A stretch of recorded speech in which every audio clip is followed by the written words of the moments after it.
Until today, they want to call See, you. in our society, the black man is a boy, and the white man is a man. Right. Right. Because the day that the black man becomes a man, he threatens the whole structure of white society. Does that mean that he would challenge that and affirm his manhood? Because if anyone who becomes a man has a certain amount of pride and principle by which he stands for. Mm-hmm. A man stands for something. He can't nobody give you no rights. Oh, no, you don't. Give you. That is the strongest misconception in America. The white man cannot give me my rights. I'm supposed to get my rights because I am a man. Right, you assert them. You know you got the knowledge. And as a man, I must assert my rights to protect my women and my children. Therefore, anyone who stands in the way of that assertion stands in the way of my progress. Right. And given the way we used to think in the 60s. So y'all was free. No, we weren't free, but we was prepared to die to get our freedom. But then the white man brought in the drugs, and our people became weak, spineless, and they still suffering from it. We're looking for a doctor. Obama is the president. We're looking for a doctor to come along, and that doctor will take care of the situation the way they did in the 60s. And the white man does not want that.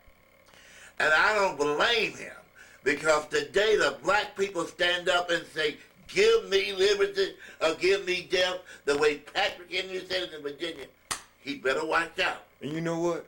The Minister Farrakhan said the same thing, that your slaves can whoop you. Oh, yes. He said, if you get them upset, and a slave could only be a slave with providing he had a certain mentality. See, that's why Jim Crow. You had to consent to that stuff. Yes. A slave was made. Right. A man was created. It's a hard job to take a man from being a man to being a slave. That is a long, well thought out process.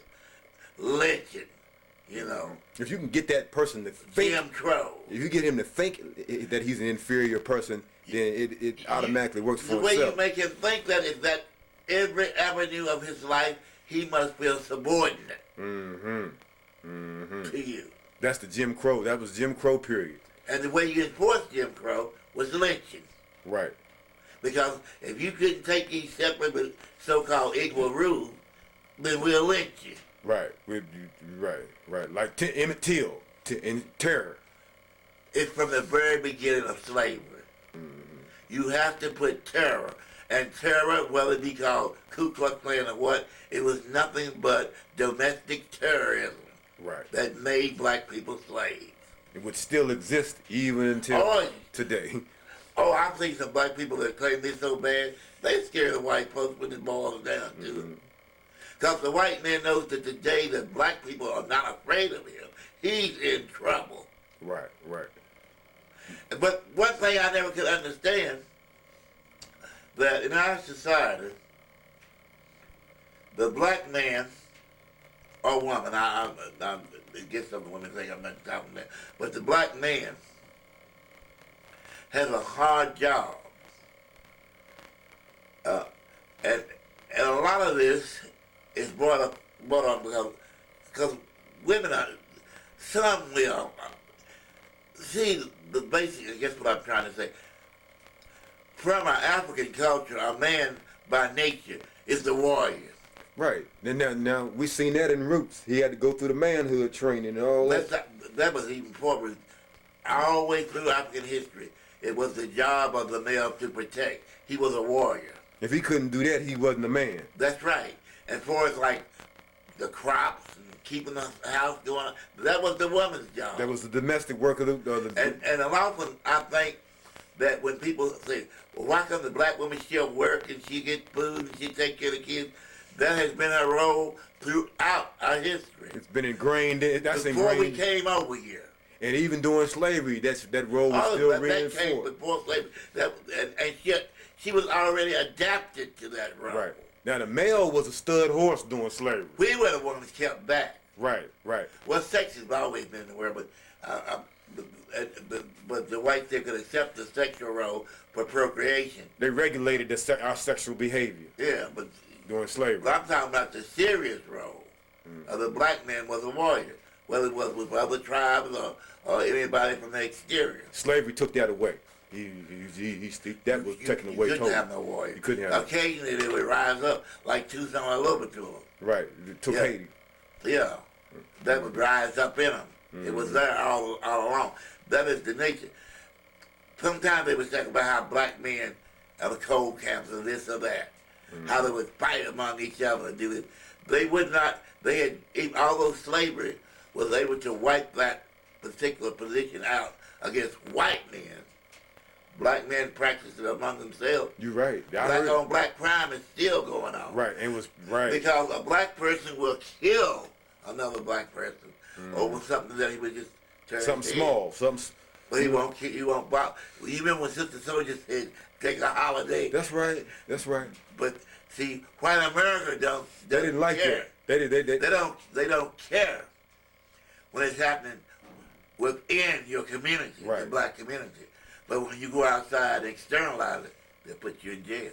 Right. See, that's being spoken of right now. We'll give you an example. Up in Philly, one of my colleagues, King JohnShabazz, in Philly, said that, okay, we should go out. Y'all niggas killing each other. We should go out and kill white folks because you're killing each other. That will make every news station in the world will have that on. When you start to saying that. Now he did say that, and they. Well, see, with one or two people say it, they close it out of the media. They block it out. See, another brother down in Atlanta said the same thing. But when more brothers start saying that, that's when they're gonna get scared. When the Katrina thing happened, it was a brother down in Atlanta said the same thing. This is what happens to us over and over. This is what we've been going through, and the only thing that's gonna stop it. Yeah. You know, I hear more. But they don't want to hear that. Yeah. You know, the white man is afraid of the black man standing up to be a man or becoming a warrior. That's probably his greatest fear. He knows he has that warrior in him because he fought. Because he's a man. He knows you're a man. Right. Although he calls you a boy because he don't want you to think you're a man. Right. If he can deceive you into thinking that you're a boy, right, which means that you are less than him, the man, he's got you where he wants you. And see, biologically, it looks like their women are going for the black male just based upon his natural strength. Well, all these things. See, right now, females, a lot of them, not all of them, that's not 100% anything, they like the bad boys. Right. 50 Cent. Yeah, they like the bad boys. Right, yeah, right. And who has been portrayed as the bad boy? The black man has been portrayed as the boogeyman. As the bad boy, as the bad boy. Yeah, he's a bad boy. You know what I'm saying? And so his women going for the bad boys. Yeah. So as James Baldwin used to say, Mr. Charlie is in trouble. Right. Now I want to ask you this important question right here about reparations. You know, a couple years ago, 2006, we seen Virginia and North Carolina both come out and apologize for slavery. Yeah, but look, apologies for slavery is just a cheap way of getting around reparations. The white man starts wars all over the world. The United States, every time they finish a war, they pay more money to repair the country than they did from the wars from what they were going after. It's a lot easier to say, I'm sorry. Sorry is a sorry word. Right. How can you be sorry for all those years of degradation? Right. And for all those years of profit you made from a people who received nothing economically in recompense for their work. Right. They said, you know, I had heard one. The white man they holler about the economy today. They don't have enough money in the United States Treasury to repay the black people for over 300 years of free work. You know, my brother in Pittsburgh told me the same thing, brother. They ain't got enough money to pay for it. They don't have much. But they just got finished fighting 2 wars. Let me tell you. Now, how much they pay for them wars? All of that, all the wars they have together wouldn't pay for all those years of slavery. Mm-hmm. They have no way of paying it. This country would be bankrupt for real. Now let me stop. We think the economy is bad. They couldn't pay for them years. Now the Honorable Elijah Muhammad put forth a remedy for that, and the remedy was based upon the fact that he said for 20 to 25 years, the United States government would help us pay to build the hospitals, the manufactories, the schools, all that was necessary for us to build an infrastructure where we can become an independent people. For 20 to 25 years, they would do this. My minister from up in Youngstown, Minister Lewis Muhammad, he would throw in there that if we couldn't get it done, if we couldn't get it together by then they just need to just take us out and just shoot us one by one because we ain't good for nothing else.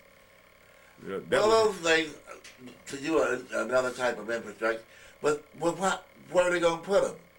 Mm-hmm. Some people have proposed that we have a South, that we have built it. But those white people in the South have been there a heck of a long time. They're not going to leave. Mm. Now, I would say, I don't propose to have a solution, but I would say do it like they do the American Indians, as I understand. Give them a refuge area, like a reservation? No, I'm put me on a reservation now. Mm-hmm. Give them an option, though, if they wanted to. No, I think that we as black people shouldn't have to pay any taxes for our work. Go ahead, Go ahead. I think we wasn't supposed to be paying taxes anyway. We should have to pay those taxes. Right. So if you get a house, you shouldn't have to pay no taxes on it. I shouldn't be paying taxes at all. Really, you wasn't supposed to be paying taxes on it anyway. You know what I'm saying? You know. Black people should not pay taxes. They don't want to hear that. There's too many of us not to pay taxes. And then that way you get your money. You get the economic advantage of it. Yeah, right. That's why whites go Howard too, because now Obama is talking about taxing white people who make over $250,000 a year, and they act like that's murder. Yeah, they don't want to hear that. They never thought about the time we had no wages. Right. For 350 years. Right. And they made such a stink over the affirmative action thing. And the affirmative action was put forth to address the portion of, Brown versus Board of Education that talked about all deliberate speed, meaning that integration, but at a gradual pace. And what we get is gradualism. Gradualism that kills us off. And then gradualism is no-ism. Yeah. You're going to do a thing, you go on and do it and straighten it out. See. Now, if I'm drowning, what good is it to do me if it's going to take 10 years to pull me out the water? I'm already dead when I come out. Right. If you're going to do something to help me now. Help me right now. See, that's where we need to be able to get. We got to push the reparations thing, get in their face on that, because Randall Robinson in his book, he said that black folks should be up walking and pacing the halls of Congress every day by the thousands until Congress deals with the reparations study group.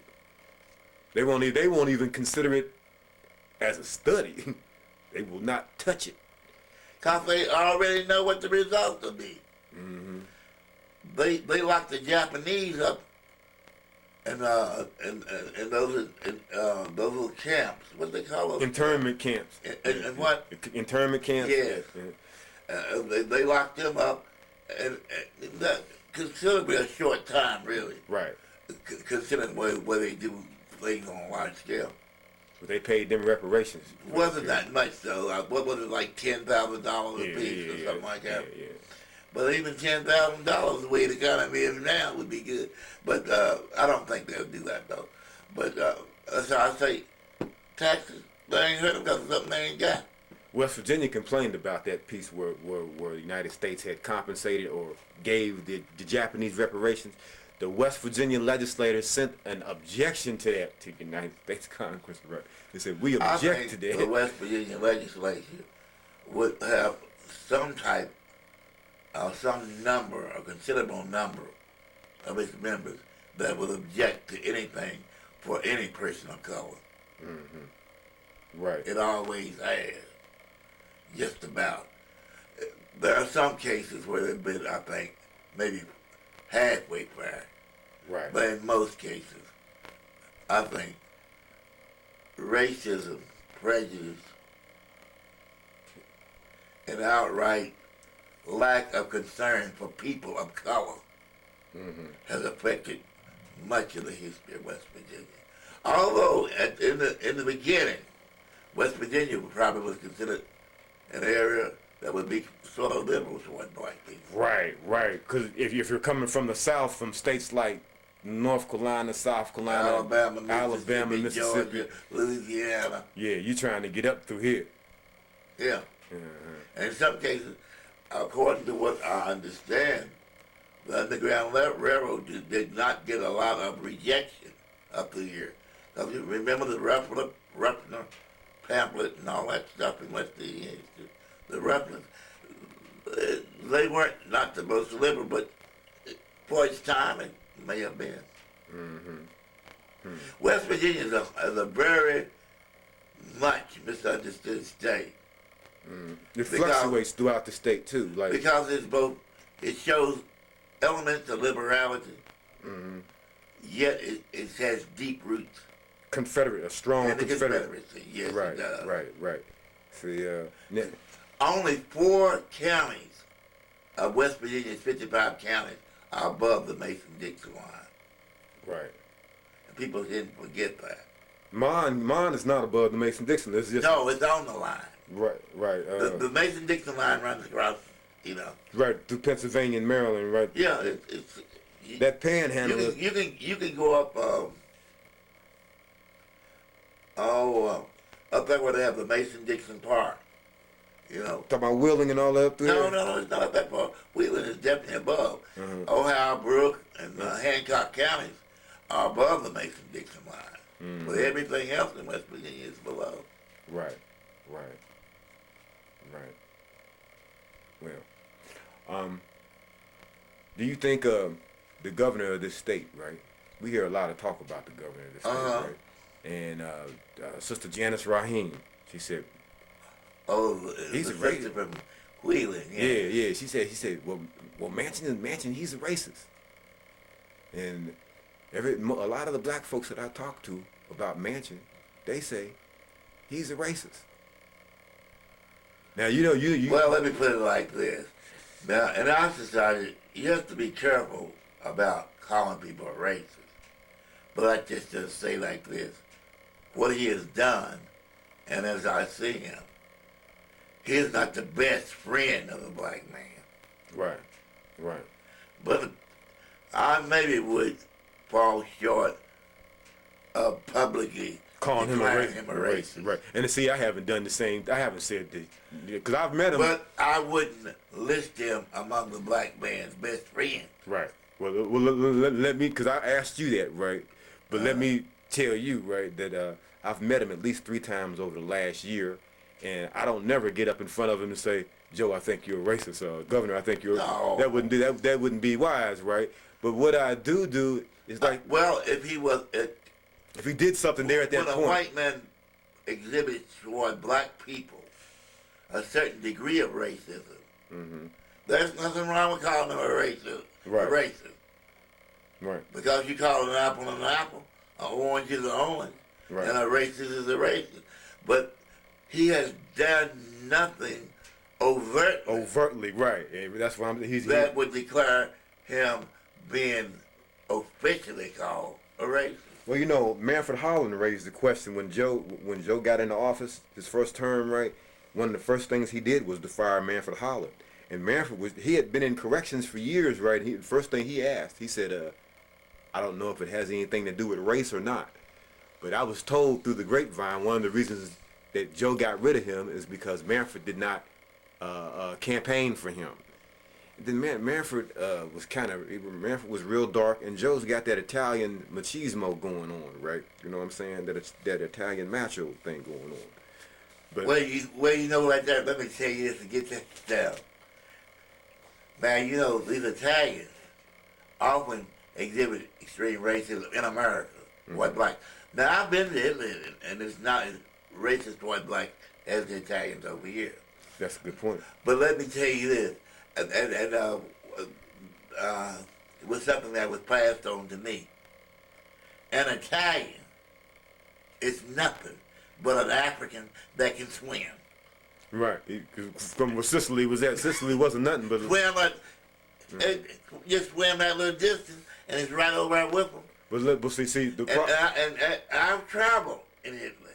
In fact, I've been invited to the University of Rome, to the Appalachian Studies Department at the American English Institute at the University of Rome, and in southern Italy.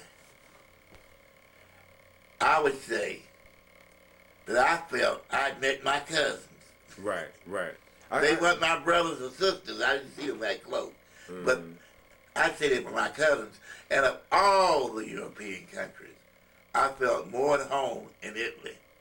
I know a lot of expatriates, which I wasn't, I just visited, are in favor of France. Right. But I feel that if we want to see our cousins, we'll go to Italy. Right. Particularly southern Italy, south of Rome. Right. North of Rome gets more dramatic. That's right. See, white. See, they understand that because I've talked to Italians that bear witness that the southern portion of Italy was more darker, close to Africa, and the northern portion of it. You ever ask the Italian to show you their family's history or their picture, their photo album? They open up that thing. Look like Africans. Okay. That's right. So several popes in Rome were also. It had to be. Septimus Severus was a black. Several of them were black. I wouldn't be surprised. Yeah. I never got into studying Catholicism, nor the popes, but Catholicism. You couldn't go very far in Italy without finding black strains. Now over in fact, let me say this: I'd say all of the Mediterranean is it's a black strain. It's mixed. Mongrelized Africans. I wouldn't say mongrel. I just say mixed. Yeah. Because you can look. Mediterranean just mixed. Right. They're mixed people. Mixed breed. Yeah. See, but I would probably go so far as say that they were mongrelized. Well, you got southern France. You got Greece. You got Italy. You got Portugal. You got Spain. See. Look at those girls from that country, and they don't look like sisters. Right, I've seen them before. And all of them ain't that alike. Right, all of them ain't that. You're right. And some of them, you're right. They dark. That's a good point. I consider them black. Yeah, me too. And now with the Italian thing, I want to go so far as to say that with Italians were accepted as being whites after World War II, and they had began in America. In America, they had began to work on identifying with the white class structure. Well, they might be accepted by the census and other things, but I know some white people even today, we're not in 2000, they don't want their kids to marry Italians. Now, like growing up in West Virginia in the 50s, 60s, and Keystone, West Virginia, which was a predominantly black town. Italians live with the blacks. Now and the Hungarians and all them people like that. So in our house that we had in Keystone, there was an Italian lady on one side, and there was a Hungarian family on the other side. But we did not go to the same school. They were accepted as whites, but treated like black. So about Italians was just barely accepted as whites, but they were low on the bottom, on the totem pole. Bottom of the totem pole. Well, now hold on. You had look at your white ethnic groups. You got the Italians, you got the Irish, who also claimed that they had been mistreated because they had, the Irish were supposed to have been ruled by black people for a period of time up in Ireland, and the other white ethnic groups, they looked upon them as like. They ridiculed. The Polish worshiping Black Madonna, all this stuff. We get into this thing, we could go on forever. when you go about the people that have been touched by black society. Right. See, we need to talk about the black diaspora is really spread out. Black people have influenced the world. Right. Africa is not only Africa, degrees, but Africa is the entire planet. Yeah. Africa plus the African diaspora. All over. Oh, yeah. And they tell me that we have other universities that are similar to ours. I don't know what they're doing up in there. It says another guy up in there somewhere look like you. And I wonder how they're treating them. Right. But this thing of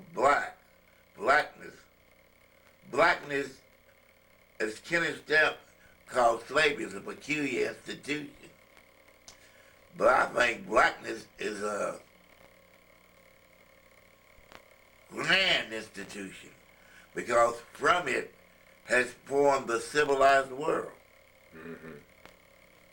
You say blackness is a grand institution. It ain't peculiar. Slavery was peculiar because the white man, he didn't invent it. No, I mean, probably all groups had slavery, but slavery, as we know it in America, was a peculiar white man invented institution. But blackness, there's a certain amount of grandeur in being black. Then you know what? I ride with you on that too because I love being my complexion. I can look at you and tell you don't got a problem with you being. Oh no, I like his black skin, but like there are a lot of white people. Why else do they get in the sun every chance they can get? That's right. There's a certain beauty, grandeur, splendor, magnificence. There's a whole lot that goes with this. Your melanin, the fact that you can go out in the sun and get in a cosmic vibration with the rays of the sun shining on your skin, it's blessing you. Yes. You know what? Of all the things that God has given me, one of the things I'm most proud of is this right here. You see. And I don't hate no other race because of their color. Right. But I'm glad God chose to make me this color. Because that's a pretty color. That's a pretty color. To me it is. What Malcolm say, well, your skin look like gold next to his skin. And the truth about the matter is that when you look at Europeans, pale people, they are depigmented Africans. They are mutation from the black human norm. Now you go preaching that. That's a whole different thing. But I'm not just going to say anything. You're not going to say that they're a mutation from the black human norm. Start any theories like that will anyway make a person feel denigrated. I would say this: I'm proud of what I have. But you wouldn't go so far as to say that you a black supremacist. No, I don't believe in that. Right. Just because I like my skin don't mean I think it's superior to another one. See, I just like the skin I'm in. Right. What's wrong with that? Ain't nothing wrong with it. See, I'm an Afrocentric. To me, what would be worse if I was ashamed of it. Why should I be ashamed of it? Right. And you know what? The school systems make us come up. If we don't watch, your children will come up being ashamed of their black skin. Oh, yes, they really are. From being in a majority school, dominated by white skin. Oh, yes. I see that coming along with my grandkids. I definitely, the integrated schools have done their job in creating that. Oh, yeah. But you know, we're talking about blacks and whites and how white women and black men. I was surprised that since the 50s, it appears, I'll say appears, to me, that the white man has in many ways given up his daughter as a way of subjugating black men. That's a good point. And he would give her up. Give her up. Because now, prior to integration and that type of stuff, the white man was dying to say kill you for messing with his woman. But he's found that she is his most effective weapon. She's been more effective than the Ku Klux Klan. In diluting, now I don't want to sound like one of those race mixing people, but she was able to dilute the group. Separate the black man and the black woman. And she's able to get into the schools. And now that we are telling what used to be black boys and girls who were mixed, that they're, You're no longer black or colored or Negro, but you are biracial. Mm-hmm. Yeah, that's a good point you raised right there with the white woman, right? Because they've done that with her. Dr. Khalid said that. Dr. Khalid said that they had brung the white woman into our communities to take the black man and the black woman apart from each other, and that would be the white. He said that would be the white man's last trick to take you to hell, because there was nothing else he could put out there. Have you ever noticed that when you see historical pictures, how the European kings, or other people too, daughter was sacrificed to continue the superiority of a group? Meaning the European king would give his daughter up to other groups too. Yeah. Even in places like China and stuff, inside of a more singlistic type of society. That's a good point. The daughter was always given up. Right. To make sure as a gift that's the last hope. Right. As a gesture of friendship, to make sure, like same kind of thing that Cleopatra did in Egypt, to keep the worst. John Henry Clark says that by her laying up with Julius Caesar and Mark Antony, it kept the worst portions of Roman domination off of Egypt. Oh yeah. Because if she hadn't have done that, they'd have came in and killed up everything. But they offered themselves womanhood. Mm-hmm. Because in the end, people can talk and intellectualize all they want to. In the end, it's downright sex that gets the whole thing. But sex with the idea of domination. Right. So here you're talking about a situation where you could be a Ku Klux Klansman, or even, for instance, a person like Jefferson. Jefferson believed that the black people are inferior, but he liked Sally Hemings. Oh yeah. Ku Klux Klanman believed that the black people are inferior, kill them. But yet he raped a black woman. He wanted a black woman. The crackers down there in Logan County. This is what we do to niggers around here. But yet that boy was sleeping with her. Yeah, you know what I'm saying? So you have a Bobby Wright defined it as a psycho-racial kind of thing, that they was not only racial, but it was a mental disorder. Racism was a mental disorder. Mm-hmm. So we had to, like you said, we had to be able to be healed. And this is part of the healing process, because they don't want to have a debate.